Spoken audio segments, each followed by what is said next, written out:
আবারও চলে এসেছি রেসিপিতে। আজকের রেসিপি মৃগা মাছের ডিমের রেসিপি। একেবারে নতুনভাবে রেসিপিটা আপনাদের সঙ্গে শেয়ার করব। এই বর্ষার সময় মাছের ডিমের রেসিপি বন্ধুরা অনেকেই বিভিন্ন রকমের ভাবে খেয়েছেন, তো এইভাবে আপনারা একবার খেয়ে দেখবেন, অসাধারণ হয় খেতে। চলুন বন্ধুরা কিভাবে মাছের ডিমের রেসিপিটা তৈরি করি দেখে নিই। চলে এসেছি রেসিপিতে। এখানে কড়াই চাপিয়ে দিয়েছি গ্যাসের উপর, তারপরে দিয়ে দিয়েছি পরিমাণ মতো জল, দিয়ে দিয়েছি লবণ আর হলুদ, আর দিয়ে দিচ্ছি কাঁচকি লেবুর রস। তো বন্ধুরা এই রসটাকে খুব ভালো করে চিপে নিতে হবে। আর আমি ডিমটাকেও খুব ভালো করে ধুয়ে নিয়েছি। খুব ভালো করে ধুয়ে নেওয়ার পর এই তো দেখতেই পাচ্ছেন, এখানে আমি এরপরে মাছের ডিমটাও দিয়ে দিচ্ছি। হলুদ, লবণ আর লেবুর রস দিয়ে মাছের ডিমটা দিয়ে আমি হালকা করে আমি জলে ডুবিয়ে নিচ্ছি। এই যে দেখতেই পাচ্ছেন, এবার আমি খুব ভালো করে ফুটিয়ে নেব। একেবারে সুন্দরভাবে ফুটে যাবে। তো বন্ধুরা এরপরে দেখতেই পাচ্ছেন, খুব ভালো করে ফুটিয়ে নিতে হবে। এই যে দেখুন, আর নাড়াচাড়াও করা যাবে না, নাড়াচাড়া করে নিলে পরে ছেড়ে যাবে। তো বন্ধুরা দেখুন, এইভাবে আমি ফুটিয়ে নিয়েছি। এরপর গ্যাসটাকে আমি অফ করে দিলাম। তারপরে আমি একটু হালকা ঠান্ডা হয়ে এলে আমি তুলে নেব ডিমগুলো। তো বন্ধুরা এটা করলে যে মাছের আঁশটা গন্ধ থাকে, সেই গন্ধটা একেবারেই চলে যাবে। তো বন্ধুরা এইভাবে মাছের ডিমের এই রেসিপিটা আপনারা তৈরি করবেন। তো দেখতেই পাচ্ছেন আমি মাছের ডিমগুলোকে তুলে নিচ্ছি। খুব ভালো করে আমি তুলে নিলাম জলটা ঝরিয়ে। তো বন্ধুরা আমার চ্যানেলে আজকে যদি প্রথম হয়ে থাকেন, নতুন বন্ধু হয়ে থাকেন, প্লিজ সাবস্ক্রাইব করে পাশে থাকবেন। আর পাশে থাকলে আমি অবশ্যই আপনাদের পাশে থাকবো। আর যে সকল বন্ধুরা আমার পাশে আছেন তাদেরকেও অসংখ্য অসংখ্য ধন্যবাদ জানাই। তো বন্ধুরা দেখতেই পাচ্ছেন মাছের ডিমগুলোকে আমি কেটে নিচ্ছি। তো বন্ধুরা দেখুন এইভাবে আমি মাছের ডিমগুলো কেটে নিচ্ছি। তো আমি কেটে নিচ্ছি, আপনারা চাইলে কোটাও রেখে দিতে পারেন। নাড়তে নাড়তে এটা গলে মানে ভেঙে যাবে। তো দেখতেই পাচ্ছেন এটাকে আমি কেটে নিলাম। এরপরে চলে যাব আবারও রান্নায়। কড়াই চাপিয়ে দিয়েছি আর পরিমাণ মতো সরিষার তেল দিয়ে দিয়েছি। আর এখানে দেখতেই পাচ্ছেন বন্ধুরা দিয়ে দিলাম পেঁয়াজ কুচি। এখানে আমি পেঁয়াজ কুচিটা হালকা নাড়াচাড়া করে নেওয়ার পর এরপরে আমি দিয়ে দেব পেঁয়াজ বাটা। এবার দিয়ে দিলাম পেঁয়াজ বাটা। এই পেঁয়াজ বাটাটাও আমি নাড়াচাড়া করে নিয়ে খুব ভালো করে নাড়াচাড়া করে নিতে হবে।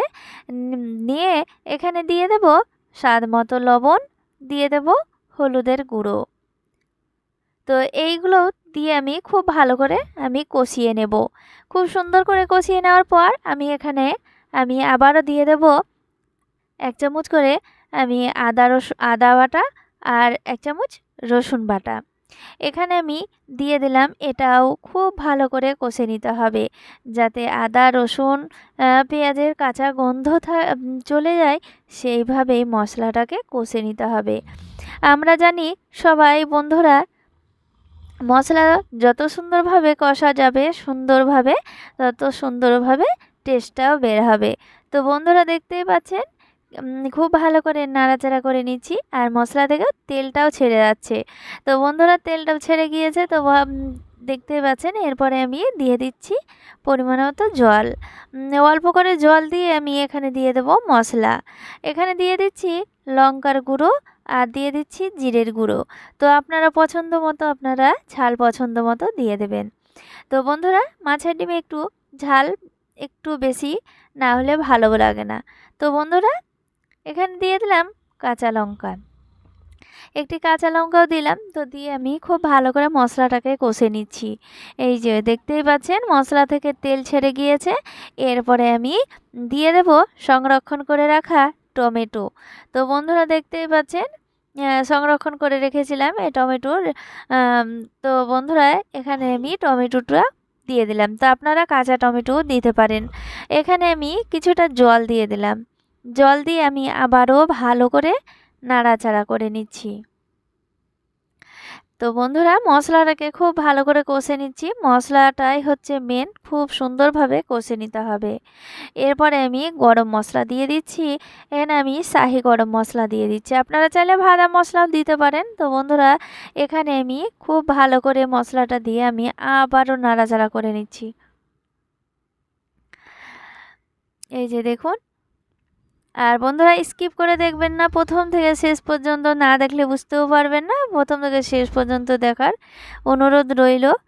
তো সকলেই জানি আমরা প্রথম থেকে শেষ পর্যন্ত না দেখলে নিজের ক্ষতি, আবার অন্য চ্যানেলেরও ক্ষতি। তো বন্ধুরা এই ভুলগুলো যেন কেউ না করেন। তো বন্ধুরা দেখতেই পাচ্ছেন, কথা বলতে বলতে আমি এখানে জল দিয়ে দিচ্ছি পরিমাণ মতো।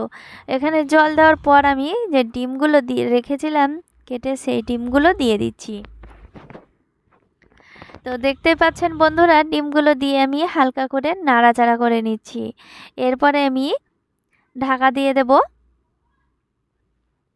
হালকা জলটাকে শুষে নেবে ততক্ষণ। তো বন্ধুরা দেখতেই পাচ্ছেন জলটা একেবারে শুষে নিয়েছে, আর দেখতেই পাচ্ছেন কালারটাও দেখুন কতটা সুন্দর এসেছে।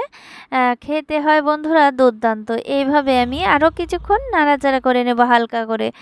তো বন্ধুরা আমি একেবারে ভেঙে নিয়েছি। তো বন্ধুরা এরপরে আমি নামিয়ে নিচ্ছি। তো দেখুন কালারটাও যেমন সুন্দর হয়েছে, খেতে বন্ধুরা অসাধারণ। এইভাবে যদি মাছের ডিম তৈরি করা হয়, আঙুল চেটে পুটে খাবেন। রেসিপিটা ভালো লাগলে অবশ্যই লাইক, কমেন্ট, শেয়ার করবেন। সবাই ভালো থাকেন।